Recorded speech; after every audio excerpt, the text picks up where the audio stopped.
So maybe now you think, oh, Mirko, you're so crazy. What stupid ideas are this? Let's dream a little bit. That's what I have in mind when I am thinking about a human-centric BPM tool. So always human-centric. And let's see how close we can get. Or maybe we'll discover something completely different here. Welcome to the New Process Podcast. Learn all the tools, methods, and best practices combined with people, emotions, and a human-centric mindset to rethink your process and push it to the next level.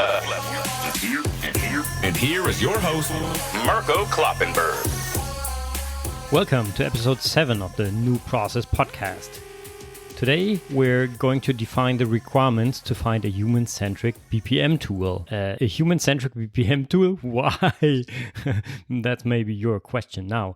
Because I am looking for a tool to map processes which fulfills my requirements with regards to human centricity. I'm doing this for me on the one hand side. On the other side, there are always customers looking for tools which we can use. So I'm also looking for the people out there and also for you. So let's see what we can put out here to define the requirements for finding a human-centric BPM tool. Actually, I've been looking for a tool for several months now, and unfortunately, I haven't found what I'm really looking for. So that's why I try to do this request for information here now via the New Process Podcast. So in the last episode with Michael Bögler from Lufthansa Technik, we already talked about his ideas or the requirements or the features, to be more specific, because this tool already exists, but it's not on the market right now. So he told us a lot about the features he would push forward for a human-centric BPM tool. And this is also something which I pick up here in this episode and integrate that into the requirements as well.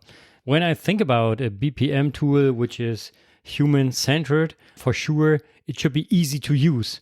And easy to use for the normal, whatever normal means, employee. So doesn't matter if we're talking about an accountant or a mechanic or, I don't know, a sales guy, whatever, whoever is interested in finding information about how to execute processes. So that person should use this specific tool.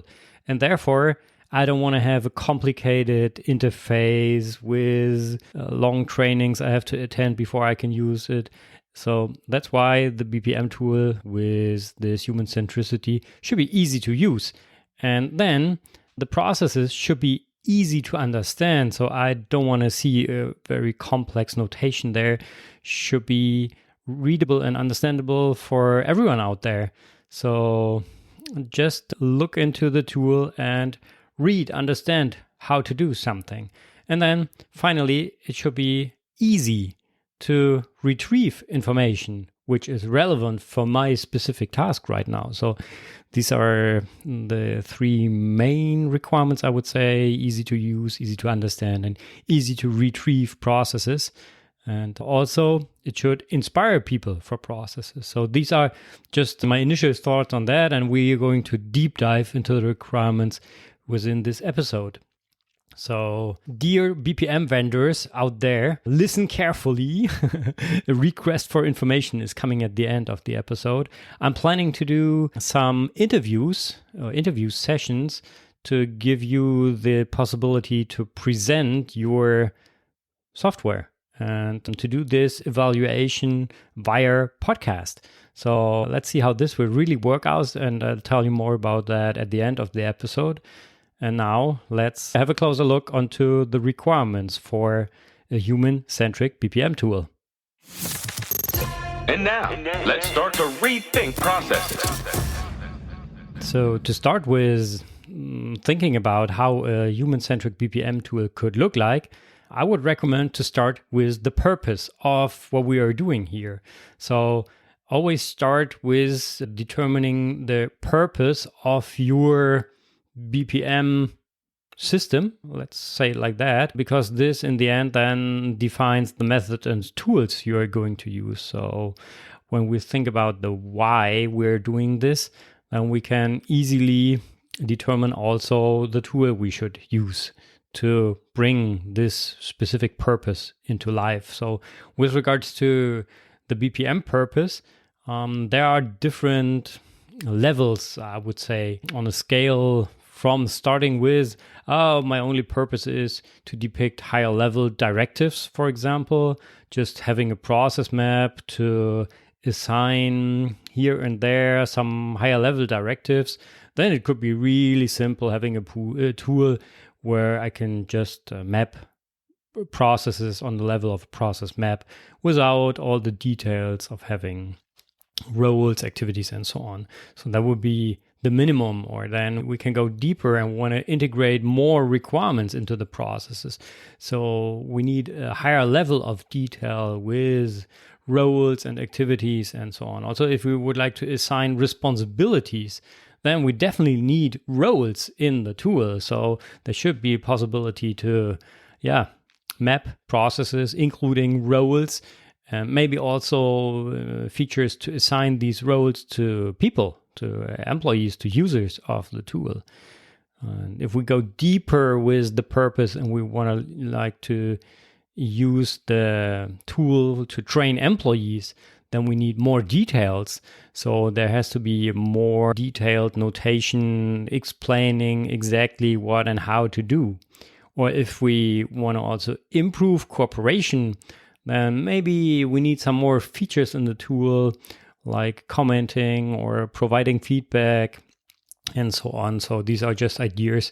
And with regards to the purpose, maybe we want to use the tool on a daily basis so that our processes support the employees within their routine work on a daily basis.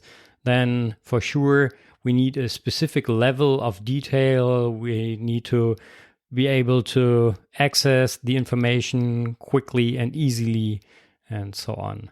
Or even higher, going into this purpose topic, we could also use the processes to steer process execution. So there we also have to make sure that we somehow represent the execution in the tool as well. So the line managers, the employees, that they can easily find the respective processes while they are executing the processes, or enable the process owner to use the processes to talk about indicators and to get ideas from the people out there to improve the processes and so on, just to have the chance to steer the overall process execution here. Or if we go further down, we want to improve or innovate processes, then we may also need additional features in the tool, like having possibilities for the employees to hand in their ideas, send these ideas to the respective process owners, process architects, and so on. And finally, highest level here, also with regards to maturity, would be, from my point of view, to digitalize or automate processes. So this could also be features of a business process management system. But there I would be really careful if it really makes sense to have these automation aspects in the BPM tool where you present your processes to the employees, for example, to use the documentation for training purpose. So there I recommend to be really careful and determine first which purpose you would like to contribute to with the BPM tool before a tool. And in case of a human-centric BPM approach, I think we go down to, with regards to all the items I just named, supporting the daily business, maybe also steering process execution, but for sure improve cooperation, train employees, assign responsibilities, integrate requirements. These are definitely features a tool has to have from my point of view. So what is not, when I'm talking about a human-centric BPM tool, I'm definitely not talking about execution of processes in the tool. So no operational workflows provided by the tool, because it's really easy. If you're going to provide a BPM tool to an organization, then you cannot run all operational processes in this tool and support these processes with workflows, for example, or automation features. That doesn't make sense, because then you, from one second to another, become really relevant for the operations of the operational processes. And this doesn't make sense to use a BPM tool where we present information to the employees as an operational system. So therefore, I would always use business process specific operational systems like Camunda, UiPath, or Make, formerly known Integromat, or even use SharePoint or Microsoft Power Automate to automate specific business processes, but this shouldn't be part of a business process management tool itself. So maybe there are some interfaces to tools for automation, and you can definitely link to specific tools, like having also an interface to process mining tool. That definitely makes sense, maybe via an import-export feature to BPMN 2.0, but even process mining in my world shouldn't be part of the business process management tool you're using to map the processes to present these processes to the employees. But we can argue about that. So this is just what I am looking for and what I'm not looking for when talking about a human-centric BPM tool. So let's have a closer look onto the structure of the requirements I would like to deep dive into now. So I thought about using the new process lifecycle or the new process principle as a structure. And in the end, I decided to go for the new process principles because they then can be assigned to the different phases of the lifecycle. So we're using the new process principles as a structure to go through the requirements. And in the end, there are some basic technical requirements, which I have also on the list for the human-centric BPM tool. But let's start with the first new process principle: inspire people for excellent processes. And this is definitely the new process principle with the most requirements which contribute to this. So it all starts, from my opinion, if I would like to inspire people for excellent processes, then I definitely need a simple interface. So a tool where I can log into with a reduced set of features and only a minimum set of features for the non-expert users. So for all the normal employees out there, nothing special for the expert guys here. This is what I would love to have: a very simple interface with high usability and also a modern look and feel. That would be great. If I want to inspire people, then it should look modern and also some kind of fun to use and to explore the processes. So these are my requirements there for a simple interface. And then in the second step, besides having a simple interface, I would love to have a simple notation, which is easy to read, easy to understand for the people. So I don't want to study BPMN 2.0 for years to understand processes. So just imagine you would like to use process documentation to explain your daughter, your son, your grandmother how to perform this or that process. So it should be as simple as that. With regards to using then also the documentation to create fast and common understanding of the process, and maybe also use it for simple communication of process changes and to use the process documents there for training purpose as well. So therefore, please, simple notation. That's what I'm looking for. Even simpler than BPMN 2.0, or just with a very reduced set of objects and operators and so on. That would be great. Yeah, and then third, it should be simple to retrieve processes or whatever kind of information I need to execute my process. So hopefully it's a role-based approach so that I can log into the tool, select my role, and can easily retrieve the processes where I have to execute activities in. So with only a minimum of clicks, that would be a good measurement, I would say. So clicks to find the respective information in the tool. Maybe it's also nice to highlight revisions so that I can only read what is really necessary to be up to date, what I have to take into account when executing a specific activity in the process. Maybe I can also subscribe to processes to get information in case of changes so that I know, okay, this and that process was updated. Now I can go there and check out the latest version. And then, also having access to tools and documents for process execution. So being able to link from the processes to the tools which are relevant to execute the activities, or open up documents like checklists or training documentation, forms, whatever is necessary to execute the process. So this should also be a feature from my point of view to inspire people for excellent processes. And finally, with regards to a management system, so to also integrating legal and normative requirements, there should be a way to put in all these legal and normative requirements, integrate them into the processes so that for the user, for the employee executing a process, it's really easy to follow all these normative and legal requirements by just reading how to execute the process, work according to the process, and then be in compliance with the underlying legal and normative requirements. So that would be an add-on from a management system perspective here. So these are the requirements flowing into inspire people for excellent processes. And don't worry, I'll put all the requirements into the show notes, and there will also be a link, which I can tell you later on in this episode, where you can download an overview of the requirements. So you don't have to get all the ideas here from the session right now. So then the second important principle here for human-centered BPM tool is to involve the people in the process into the work on the process.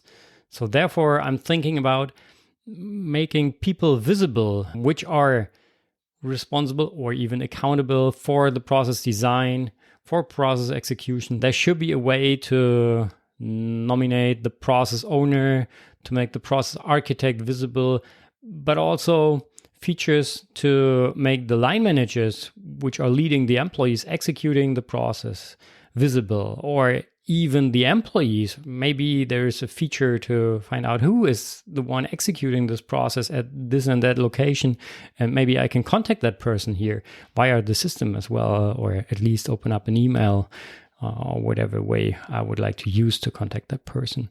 That would be great.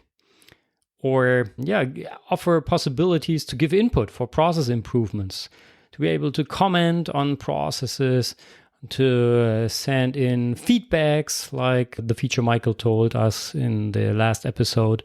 So having the possibility to hand in feedback for a specific process, which then goes to the respective process architect or even process owner, so that they can use this feedback to further improve a process. Or having a feature to share processes with others. That would be nice as well, to send a link to a process to a colleague, to say, here, I found this and that, have a look onto the process, maybe that's relevant for you as well. And also a feature to involve the management, for example, within the approval process. That would be great. So the process owner for sure should be integrated into the workflow to approve the process then, which is also one of the features Michael told us about in the last episode. And we can also think about something like a cockpit for our BPM roles, so that the process architect can easily get an overview about all the processes he is responsible for within his or her process architect role, to access the feedbacks and open up the processes, work on the processes there, and so on. And finally, also I'm thinking about a feature to assign roles to employees.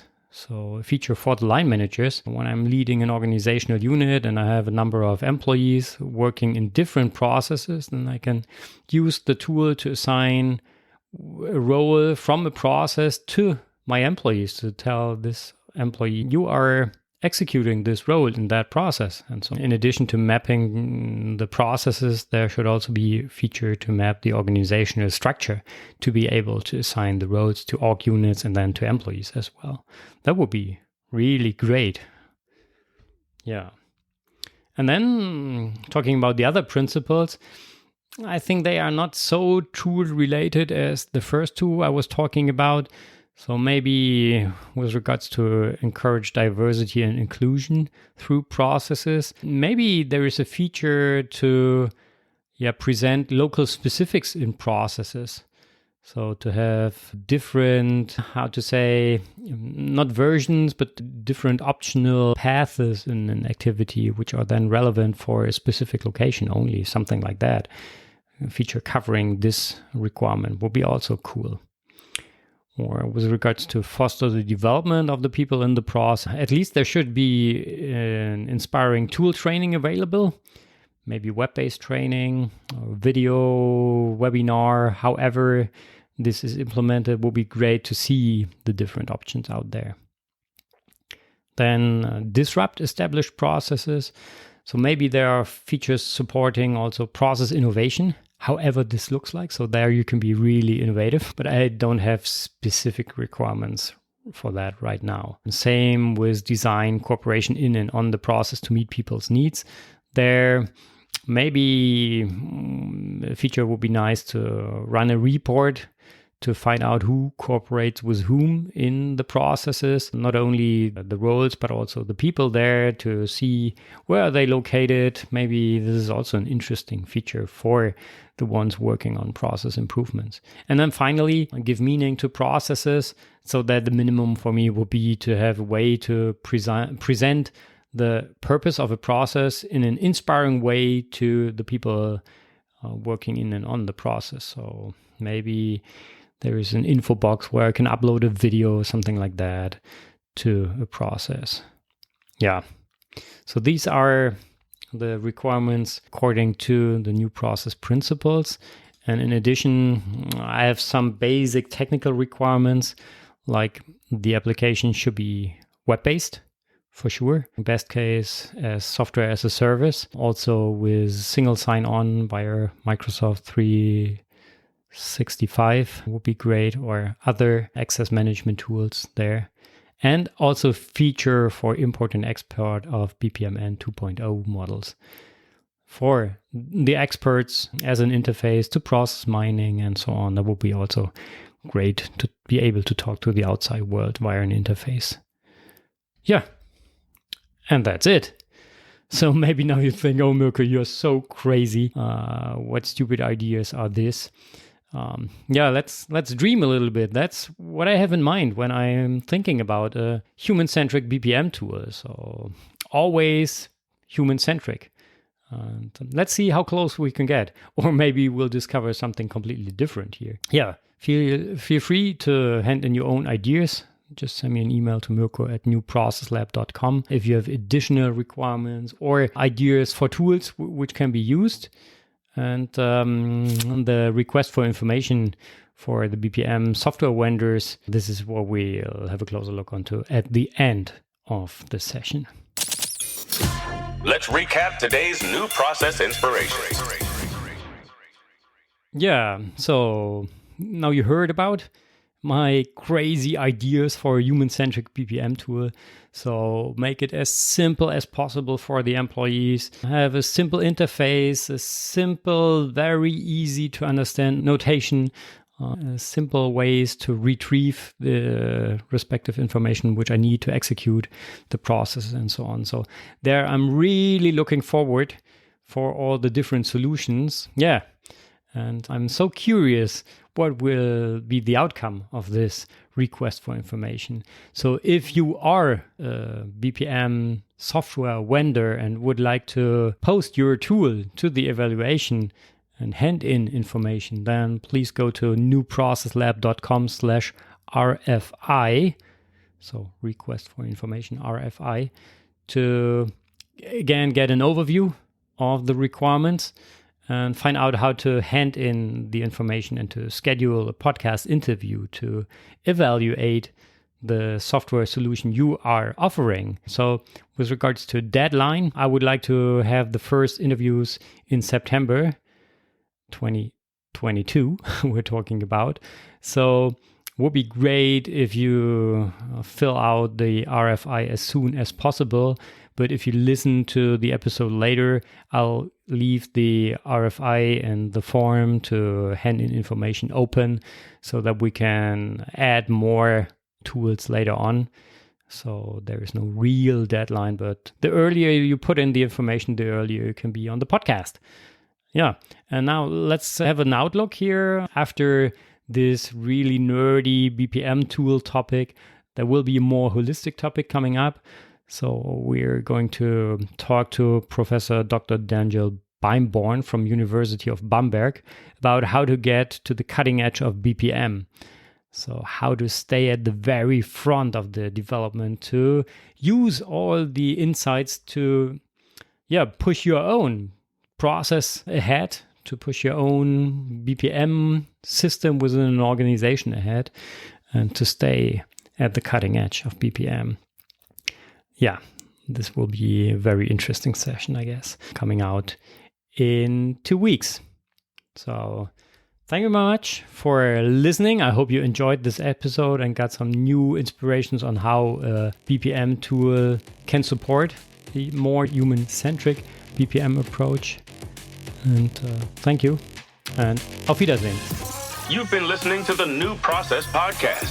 Make sure to subscribe so you don't miss the next episode for more tools, methods, and best practices to rethink your process and push it to the next level. Thank you for listening. Okay, before you leave, just one more thing. As this is already episode 7 of the New Process Podcast, I really realized that podcasting is more or less a one-way communication, because I'm just talking all the time and it's really hard to get feedback. And that's why I would love to get feedback from you after these first 7 episodes of the New Process Podcast. And therefore, I prepared a very short survey just to find out what you like, what you wish, and to get some brainstorming ideas from you. So it takes only seconds to fill the survey out, and it would be so cool to get some feedback from you. To provide me with this feedback, just go to newprocesslab.com/feedback. So newprocesslab.com/feedback. I'll keep the survey open. So even if you listen later to this episode, feel free to send me your feedback. That would be so great. Thank you very much, and bye-bye.